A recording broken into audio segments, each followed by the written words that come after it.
হ্যাঁ, ঠিক শুনেছেন। আমাদের আল্লাহ আমাদের উপরে এমন কিছু চাপিয়ে দেন না যেটা আমাদের ক্ষমতার থেকেও অধিক। আমাদেরকে রব্বুল আলামিন তার রহমত থেকে নিরাশ হতে বারণ করছেন। আমরা জীবনে যতই পাপ করি না কেন, যদি একটা বার আমরা আমাদের আল্লাহকে মন থেকে ডাকি, যদি তাকে ডাকতে ডাকতে আমাদের চোখ থেকে পানি চলে আসে এবং আমরা যদি সেজদায় গিয়ে বলি রব্বিক ফিরলি, আল্লাহ আমাকে মাফ করে দাও, আমাদের মনের মধ্যে যদি সত্যি সততা থাকে, আমরা যদি মন থেকে সত্যি আল্লাহ পাককে এই কথাটা বলে থাকি, তাহলে আল্লাহ পাক শুধুমাত্র আমাদেরকে ক্ষমা করবেন না, বরং আমাদের গুনাহগুলোকে নেকিতে রূপান্তরিত করে দেবেন।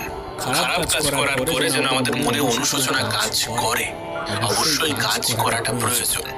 নবী পাক সাল্লাল্লাহু আলাইহি ওয়াসাল্লাম বলছেন যে যখন আল্লাহ পাক এই মহাবিশ্বকে সৃষ্টি করেন, তখন তিনি একটা কিতাব লিখেছেন যেটা আল্লাহর নিজের কাছেই আছে, আরশের উপরে।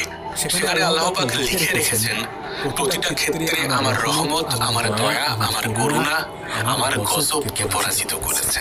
মানে আল্লাহ রাব্বুল আলামিনের গজব এর উপরে আল্লাহ পাকের রহমত অবস্থান করছে। জীবনের যে কোনো পরিস্থিতিতে হতাশ হওয়ার কোনো সুযোগ নেই। এই যে আমাদের জীবনের এত সমস্যা, পারিবারিক সমস্যা, আর্থিক সমস্যা, সমস্ত সমস্যাগুলো যখন আসে, তখন আমরা আল্লাহ পাককে স্মরণ করি। আর যখন জীবনটা সুন্দরভাবে কাটতে শুরু করে, তখন তো আল্লাহর থেকে দূরে সরে যেতে শুরু করি, এমনটা হয়তো।